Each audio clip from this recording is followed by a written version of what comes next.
யாரும் பயப்பட தேவையில்லை. இது விஷத்தோட வீரியமா இருக்கும்.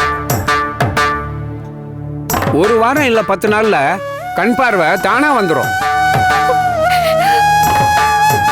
1 வாரமா? சின்னையாவுக்கு ஏன் இப்படி எல்லாம் நடக்குது? அதான் எனக்கும் புரியல. கனகதுர்கா, சின்னையாவை எப்படியாவது காப்பாத்திரு. ஏன் புருஷனுக்காக நான் அழற, நீ எதுக்காக அழற? அதேதான் நானும் கேக்குறேன். இந்த நேரத்துல கூட நீ கணக்கான ஒத்துக்க மாட்டியா?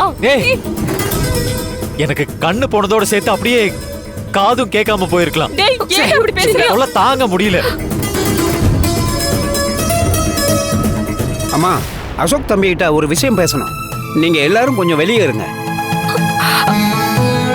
வைத்தியரே, இவர்கிட்ட என்ன பேச போறீங்கன்னு எனக்கு தெரியும். ஆனா இவர் சொல்ல போற பதிலும் வேடிக்கையா தான் இருக்கும். அத்தனையும் தெரிஞ்சாலும் எதுவும் தெரியாத மாதிரி தான் காட்டிக்கணும். எனக்கு இதுவும் ஒரு வேடிக்கை தான். கனகா, வைத்தியர் தான் ஏதோ பேசணும்னு சொல்றாருல.